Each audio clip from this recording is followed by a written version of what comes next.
frente al puerto de Castro.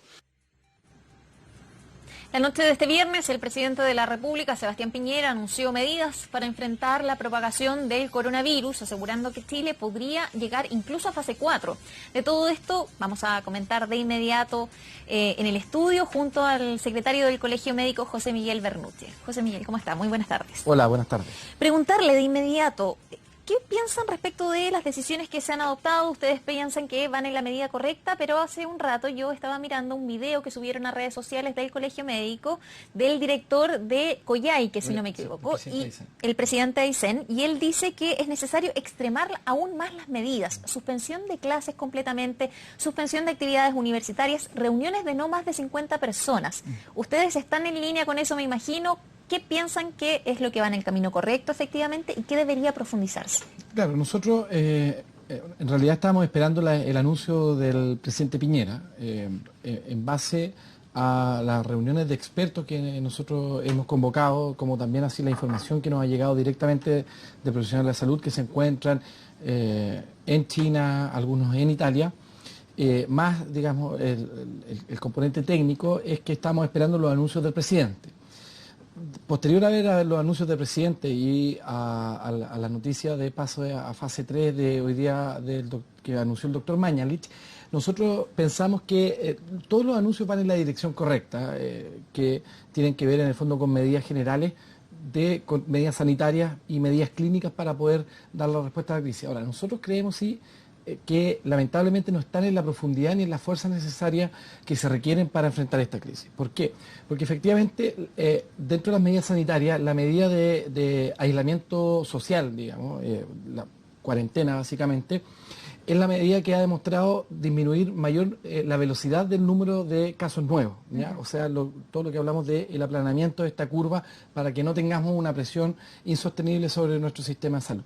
Por lo tanto, las medidas de aislamiento que se estaban tomando hasta ahora, que tenían que ver con, en caso de viajar del listado de 35 países, que estar en cuarentena aquí 14 días, o la cuarentena que se hace para los contactos, digamos, conocidos de 14 días, o el cierre de colegio en el caso del protocolo del Ministerio de Educación. Nosotros creemos que van en la medida correcta. Sin embargo, ya pasando a fase 3, que significa que vamos a tener casos que no van a tener una relación directa, ¿no es cierto?, o una trazabilidad con los casos ya conocidos, eso nos indica de que para disminuir el número de casos necesitamos extremar las medidas. Y esta extremación de medidas tiene que ver principalmente con los principales focos de reuniones que tenemos, que son diariamente, que son los colegios. Por lo tanto, nosotros habríamos esperado que la suspensión de clase habría sido una medida que habría estado totalmente justificada, y que nosotros creemos que sigue justificada. La suspensión de lo universitario está totalmente justificada,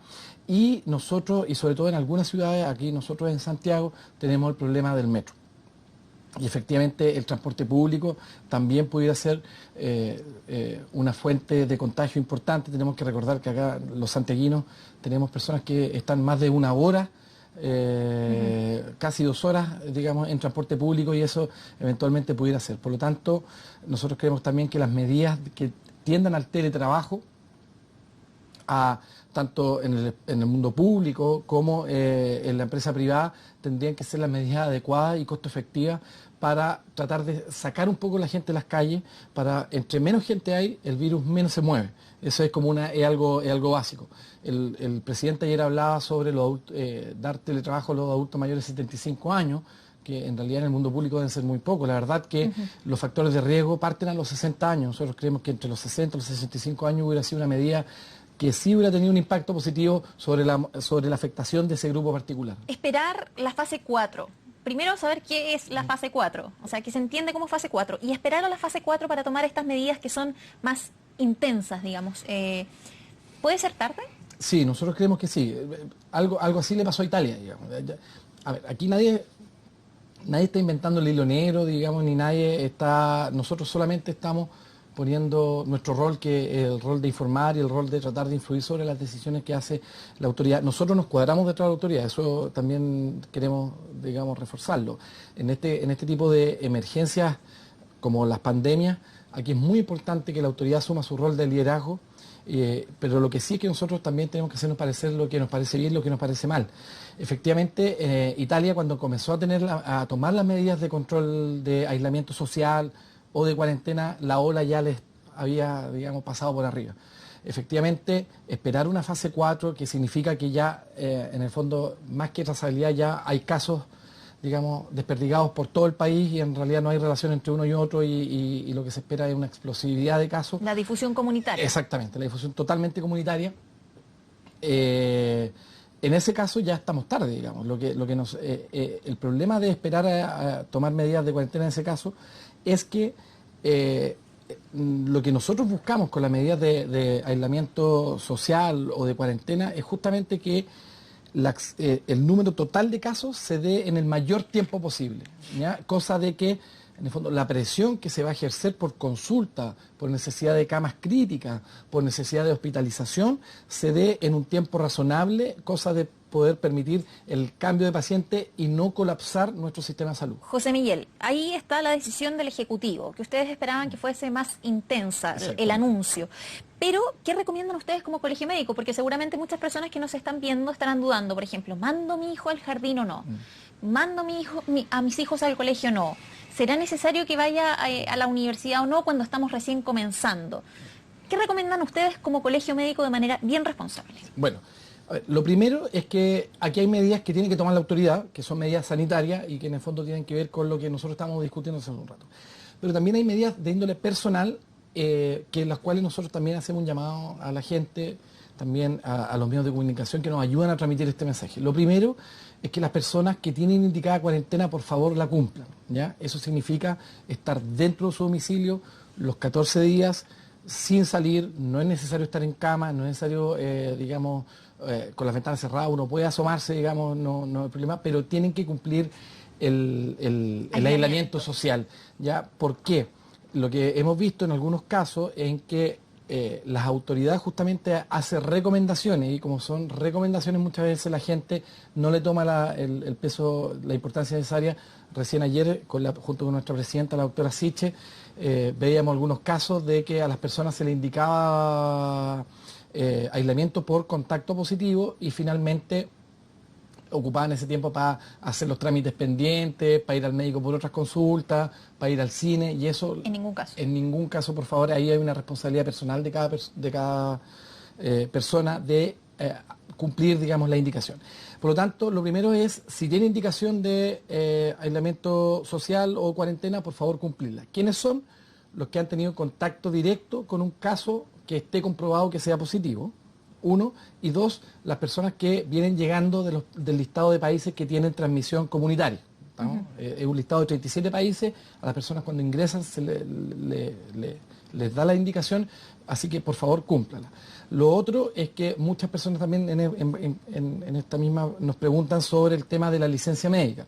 El Ministerio ha enviado una circular hace una semana, y esto es para los colegas y para los profesionales de salud que tienen que ver con este tema, que esa licencia va a estar cubierta tanto por FONASA como por ISAPRE, es por 14 días y el diagnóstico es contacto aislamiento, ¿ya? El código es Z290. ¿Y eso podría extenderse si una persona en el tiempo de aislamiento resultara positivo o comenzara a presentar síntomas? Exactamente, ahí cambia el diagnóstico en el fondo de la licencia y es un caso, digamos, de gripe o cómo se manifieste este compromiso respiratorio. Esa es la primera recomendación. La segunda recomendación que nosotros queremos hacer a las personas y que en el fondo tiene que ver que tiene que ver también con decisiones personales, es tratar de que en caso de que tengan celebraciones sociales, familiares, que ellos estén organizando, digamos, algún tipo de encuentro junto a amigos, familia, etcétera, por favor posponerlo. En realidad no es recomendable. El ministro Mañalich decía un número de 500 personas, pero en realidad una fiesta de 30 personas, una fiesta de 50 personas, en realidad genera el mismo riesgo, sobre todo en este caso de transmisión comunitaria. El tema es que ahora ya no sabemos, van a aparecer casos, digamos, que no tienen la trazabilidad y por lo tanto yo puedo tener 50 personas que no tienen ni idea que están contagiadas. Y además, ¿sienten ustedes que hay conciencia todavía respecto de la importancia de mantener la distancia? Porque muchas personas todavía no internalizamos, y me incluyo, estamos haciendo un esfuerzo por no estrechar la mano, por no dar un beso, aunque sean familiares, aunque sean amigos. ¿Sienten que eso todavía falta? Sí, efectivamente, eso también está dentro de las medidas, que una es el lavado frecuente de manos.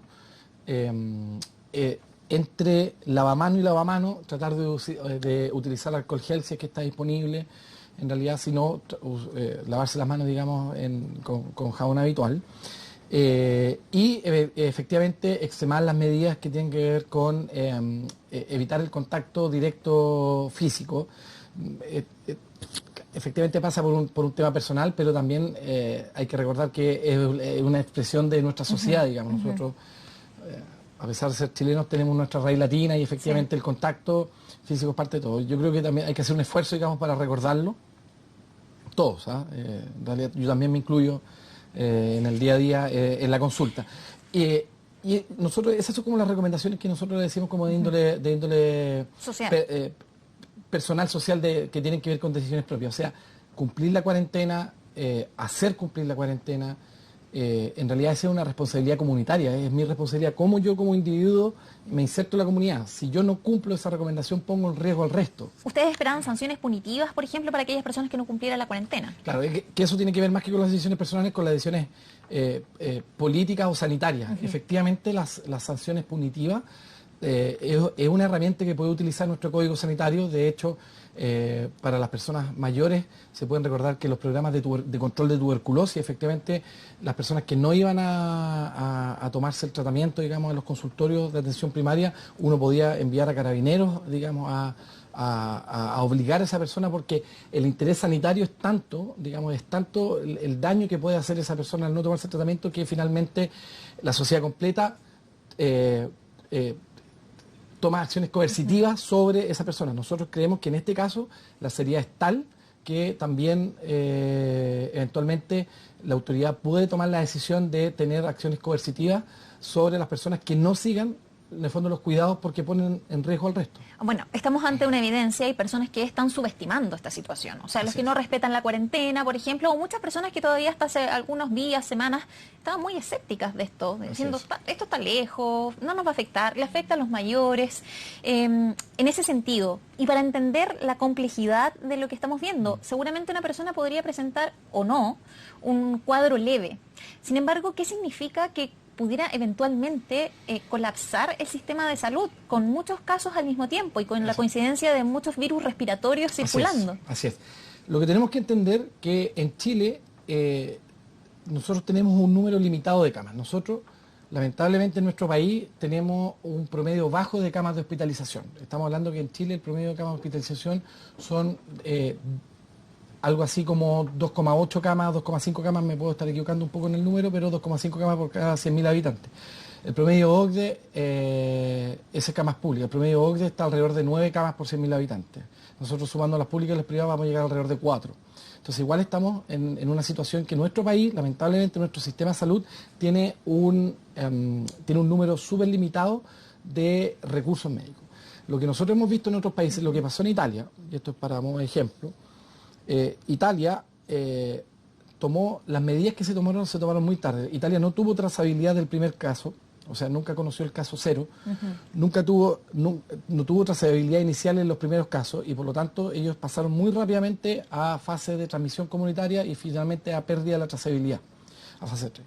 Eso significó, Italia tiene otra característica que se parece a nosotros, en que la zona norte de Italia puede llegar a tener entre un 25 hasta un 30% de adultos mayores.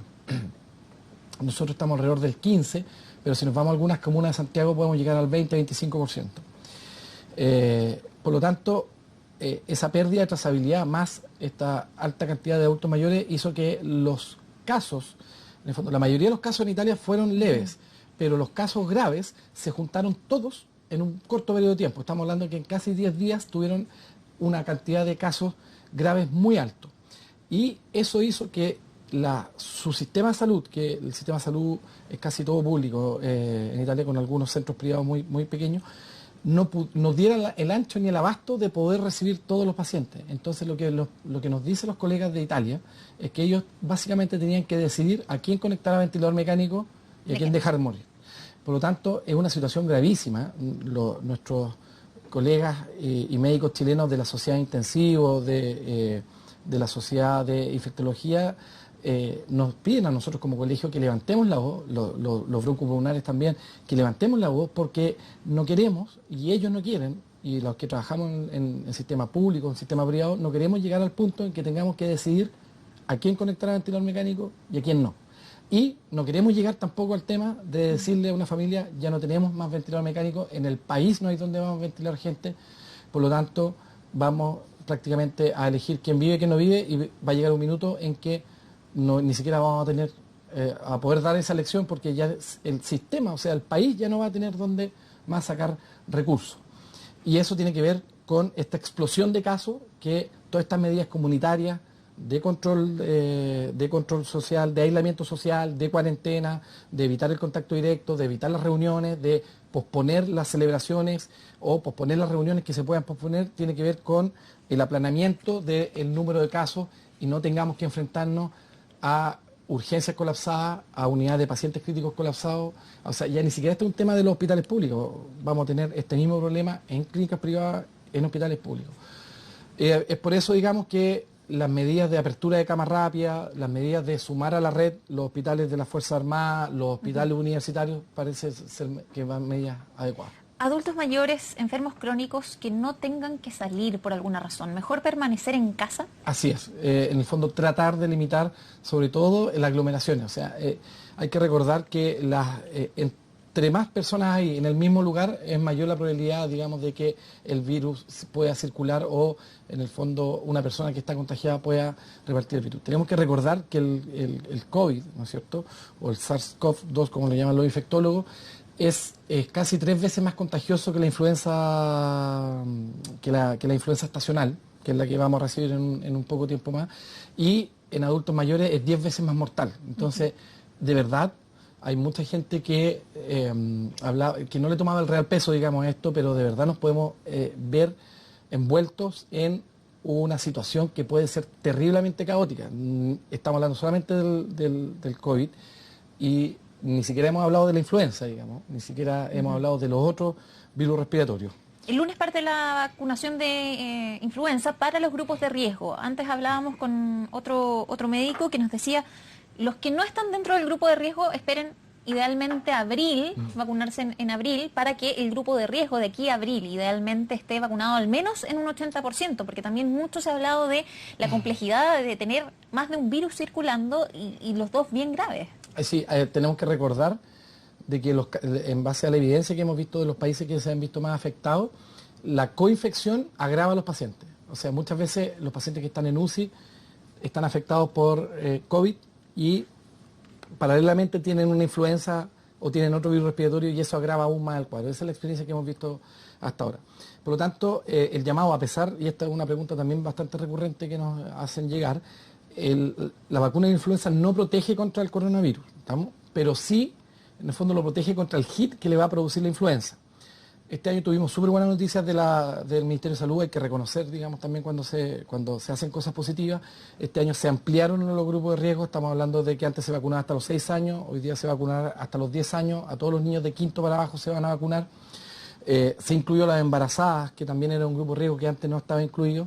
Se incluyó, por ejemplo, a las cuidadoras de adultos mayores, que antes no estaban tampoco incluidos, y se incluyeron algunos grupos de riesgo específicos, por ejemplo, las personas que están recluidas, las personas que duermen en internados, también están incluidas y por lo tanto son súper buenas noticias. La otra buena noticia es que la licitación se hizo en el último trimestre del año pasado y las vacunas ya están disponibles, hay 3 millones de dosis disponibles ahora, así que el llamado también es tratar de que a través de los vacunatorios, de los consultorios de atención primaria, de los vacunatorios privados puedan tratar de agendar su hora, que no haya mucha gente en el vacunatorio tampoco, y para que puedan recibir su vacuna dentro de lo que puedan. O sea, dentro de las 2 semanas que quedan de marzo y lo que comienza en abril, tratar de parcelar, porque decía el ministro, hay mucho interés y también puede haber frustración si van todos al mismo tiempo, entonces programarse, quizás el llamado... Sí, este año probablemente va a haber menos frustración que el año anterior. Lo que nos pasaba en los años anteriores es que se parcelaba demasiadas las dosis y por lo tanto, como mucha gente llegaba al inicio, finalmente se quedaba sin vacuna y finalmente se frustraba y no se vacunaba. Este año tenemos disponibilidad de muchas dosis, es una buena dosis, es una buena noticia, pero ojo, evitar las aglomeraciones, porque las aglomeraciones eventualmente pueden ser un factor de riesgo para la adquisición del COVID. José Miguel, volvamos a las medidas que ustedes creen que se deberían haber profundizado. Eso respecto del test diagnóstico, del control oportuno de los casos positivos. Ustedes esperaban que fuese universal, gratuito. Así es. Y eso no se cumple porque sí van a tener examen gratuito las personas, los usuarios de FONASA que busquen el examen en recintos públicos o con ciertas características si es que tienen convenio con FONASA o no. Pero los otros quedan fuera de la gratuidad de este examen que debería realizarse de manera universal. ¿Qué postura tienen? ¿Cómo creen que debería corregirse? ¿En qué plazo? Nosotros creemos, a ver, el tema es que hasta hoy día el número de personas que eventualmente iba a estar infectada estaba limitada en el fondo por la trazabilidad de los casos. Por lo tanto, eventualmente una persona que podía tener contacto y que presentaba síntomas respiratorios, numéricamente no iba a ser tanto. Por lo tanto, uno podría plantear de que en el fondo tener un número limitado de acceso al diagnóstico, en este caso no hubiera sido un factor tan importante. Tenemos que recordar que ahora con el esparcimiento comunitario y con la aparición incontrolada del número de casos comunitarios, el diagnóstico va a ser fundamental. El país, digamos, la lógica sanitaria que ha manejado Chile en su historia en general es que cuando hay casos de interés público nacional, en realidad no importa que usted sea FONASA, no importa que usted sea ISAPRE, no importa que usted sea de las Fuerzas Armadas, no importa, el interés del país es tal que por sobre eso se toman decisiones. Por ejemplo, las vacunas. Las vacunas es un interés que es nacional, que es de interés público, y la vacuna, independiente que usted sea FONASA, independiente que usted sea ISAPRE, independiente que usted pertenezca a otro sistema de salud, las vacunas las financia el país. Nosotros creemos que está la importancia que en este caso, en la fase comunitaria, de hacer el diagnóstico precoz, porque ya no vamos a tener el tema de la trazabilidad, y por lo tanto ya no vamos a tener la sospecha diagnóstica. Y por lo tanto es tan importante es que aquí el Estado debió haber financiado en el fondo en su totalidad a las personas que vayan al hospital, a las personas que vayan a las clínicas, a las personas que sean FONASA, a las personas que sean ISAPRE, en el fondo la totalidad, porque el diagnóstico es la única forma de poder identificar precozmente los casos y también poder identificar precozmente los casos que eventualmente se van a agravar. O sea, tenemos que recordar que no es lo mismo que tengamos una persona de 10 años con COVID hasta ahora, que generalmente hemos tenido en el mundo la gran mayoría de casos leves, a una persona con 70 años con COVID, porque los esfuerzos probablemente van a tener que ir orientados a tratar de precozmente identificar factores que puedan estar diciendo que se va a agravar esa persona. José Miguel, respecto del uso de mascarillas, hoy a propósito ya de la entrada a esta fase 3, donde no hay trazabilidad, el ministro decía, recomendamos a las personas que utilicen el transporte público usar mascarillas. Nuevamente una recomendación y además eso queda a decisión de los pasajeros. Leía recién una discusión, podríamos decir, que había a través de Twitter, donde el ministro contradecía a una experta que decía que en algunos países no se recomendaba tanto el uso de mascarillas porque eso también podía ser una fuente de contagio. Bueno, el ministro decía que la evidencia decía lo contrario. Más allá de eso, ¿dónde hay mascarillas? O sea, ¿qué pasa? ¿Quién debería entregarlas? Mira, hay dos temas. Hay dos temas. El ministro está recomendando las mascarillas porque en el fondo del transporte público hay mucha gente. Nosotros creemos que las medidas deberían ser previas, que en el fondo de alguna forma, de alguna política nacional deberíamos limitar de que haya tanta gente junta en el transporte público. ¿Cómo? Teletrabajo, en el fondo dijimos mayores, el presidente dijo mayores de 75, hagámoslo mayores de 60, ¿ya? Vamos a limitar. Por ejemplo, que la empresa privada también pueda ofrecer teletrabajo a su empresa por mutuo propio, a sus trabajadores. Por ejemplo, que las empresas o las cámaras de comercio a nivel local se pongan de acuerdo para que tengan horarios de entrada de trabajo a distintas horas y las aglomeraciones del metro no se produzcan en una hora. Tenemos que recordar que el metro entre las 7:30 y las 8:30 está colapsado, pero a las 10 de la mañana está sumamente vacío. Entonces, nosotros creemos que las medidas sanitarias pasan más por ese tipo de intromisiones y así lo han demostrado los otros países, más que por recomendar mascarilla. El problema de la mascarilla, tenemos dos problemas con la mascarilla. El primer problema con la mascarilla es que puede dar una sensación de falsa seguridad. ¿ya? Entonces, la persona que va, digamos, en el transporte público, porque va con su mascarilla, puede creer que es inmune, digamos, al contagio de cualquier cosa. Y descuidarse, por ejemplo, del lavado de manos. Por ejemplo, ¿ya? Y eso no es así, y eso no es así, ¿ya? Efectivamente, con el ministro o con cualquier experto se puede discutir cuál es la verdadera evidencia de la mascarilla. El segundo problema es que hay cierto tipo de mascarillas que sirven y otros cierto tipo de mascarillas que no sirven. Las mascarillas quirúrgicas, que son las habitualmente, el problema que tienen es que duran alrededor de 40 minutos y luego por la humedad del mismo vapor de agua que produce nuestra boca pierde mucha de su capacidad de aislamiento. Que es esta, para decirlo en términos simples, que... La que va detrás de la oreja las dos orejas. O la que se amarra... O la que se amarra atrás. Efectivamente, ¿ya? Entonces, efectivamente puede dar una sensación de muy falsa seguridad. Aparte, si no se utiliza bien, cubriendo la boca, con la nariz, el otro día veíamos una autoridad que estaba tomando un examen con la mascarilla mal puesta. Entonces, efectivamente puede dar una sensación de falsa seguridad que eventualmente puede ser peor, digamos, que no utilizarla. Sigue siendo el lavado de manos, en definitiva, la principal recomendación. Y el aislamiento social. El aislamiento social. Exactamente. Ya, sigue siendo. Y el segundo problema que tenemos con las mascarillas es que efectivamente hay una baja disponibilidad de ellas a nivel nacional. Hay que recordar, digamos, yo trabajo en la Posta Central y en la Posta Central nos quedamos algunos días sin mascarilla, digamos, porque efectivamente el pánico hace que en el fondo se guarden, digamos, o incluso se lleven para la casa para tener disponibilidad cuando realmente se necesita. Entonces, el tema es que más encima si la autoridad ministerial hace esa recomendación y no hay disponibilidad, puede generar un pánico que es totalmente innecesario por buscar mascarilla y eso, enfocar los esfuerzos hacia allá, eso se llama costo-oportunidad en políticas públicas, digamos, y finalmente todo el tema pase porque no hay mascarilla y dejemos de lado el aislamiento social, dejemos de lado el lavado de manos y las otras políticas que sí son necesarias. O sea, si el Ministerio y el ministro Mañalich, digamos, él recomienda, porque está bien, nosotros nos cuadramos detrás de él, recomienda el uso de mascarillas en espacios públicos, por ejemplo, en el transporte público, es el Ministerio quien debe preocuparse, digamos, de a la población general, en el fondo, poder entregarle lo que ellos mismos están recomendando. O sea, podemos ir nosotros a la farmacia acá afuera y lo más probable es que no encontremos mascarilla. Digamos. Es así de crítica la situación. Pero vamos a encontrar seguramente jabón. ¿Qué pasa con el llamado a lavarse durante 20 segundos? Porque de repente uno, a la rápida, no pasan más de 5 10 segundos. ¿Por qué 20 segundos? Claro, 20 segundos porque en general es un lavado de manos que va más allá un poco del lavado cosmético, ¿no es cierto?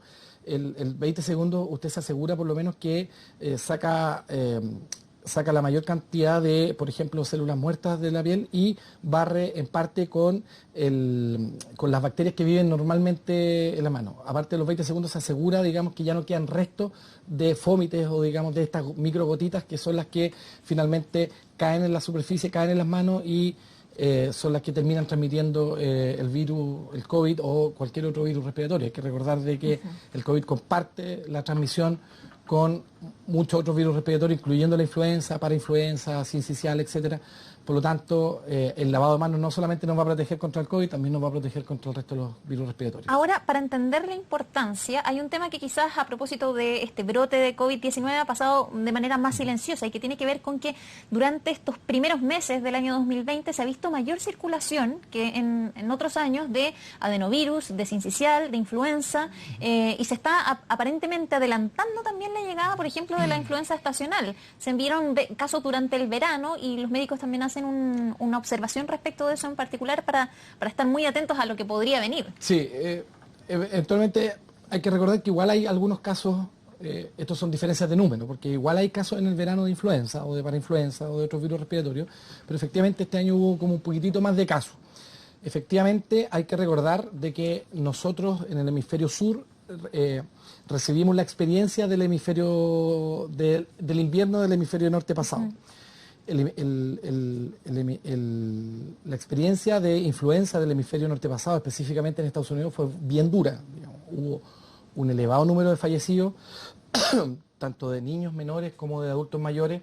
Hubo un elevado número de hospitalizaciones, mucho más que el año anterior.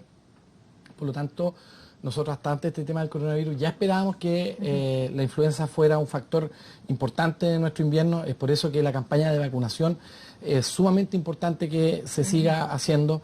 Esperamos que los equipos se puedan reforzar, esperamos de que no haya aglomeraciones para tratar de evitar las otras complicaciones, pero efectivamente para este año esperamos una temporada de influenza bastante violenta. Ahora, solo para finalizar, se nos acaba el tiempo. José Miguel, secretario nacional del Colegio Médico, para entender nuevamente y para insistir, estamos entonces ante semanas clave. Exactamente. Probablemente la próxima semana y la semana subsiguiente sean semanas donde vayamos a tomar medidas que ojalá, y aquí yo se lo pido, digamos, a todas las autoridades, no tengamos que decir las tomamos un poco tarde. Y a la población también, si es que puede llamar al autocuidado, ¿no? Exactamente, autocuidado, por favor, responsabilidad comunitaria, cumplir las cuarentenas. Si usted tiene indicación de cuarentena, por favor, cúmplala. Si usted conoce a alguien que no la está cumpliendo, por favor, indíquele que la cumpla. Aislamiento social en el sentido de evitar, digamos, el contacto directo innecesario. Por favor, si hay celebraciones, si hay reuniones programadas, por favor, tratar de programarlas. El lavado de manos continuo, constante, el uso de alcohol gel entre lavado y lavado de manos y consulta precoz en caso de síntomas. Nosotros también le hemos pedido al Ministerio, a través de los expertos, que se estaba pidiendo la fiebre como requerimiento para hacer el diagnóstico o para poder hacer el test confirmatorio. Nosotros hemos pedido que se saque la fiebre como síntoma porque lo que hemos visto es que entre más joven el paciente, menos síntomas tiene y por lo tanto los niños se han transformado como en una suerte de como no tienen tantos síntomas, andan repartiendo, digamos, el virus sin tener, sin necesariamente tomar alerta de que eventualmente pudiera ser un caso confirmado. Bien, estas las recomendaciones, esperar también que, bueno, se extremen las medidas, que no van a estar de más, o sea, va a ser literalmente mejor prevenir que curar. En este caso nuestra presidenta, la doctora Siches, dijo una frase que tenía que ver con lo mismo, que en el fondo los expertos epidemiólogos, los salubristas, lo que nos dicen es, tratemos en el fondo de que es mejor decir que las medidas fueron exageradas ahora a un tiempo después decir que las medidas fueron tomadas tarde. Bien, José Miguel Bernucci, secretario general del Colegio Médico, muchísimas gracias por la entrevista. Muchas gracias a ustedes. Los ministros sectoriales del gobierno, integrantes de la mesa de trabajo por el avance del coronavirus en el país, entregaron también detalles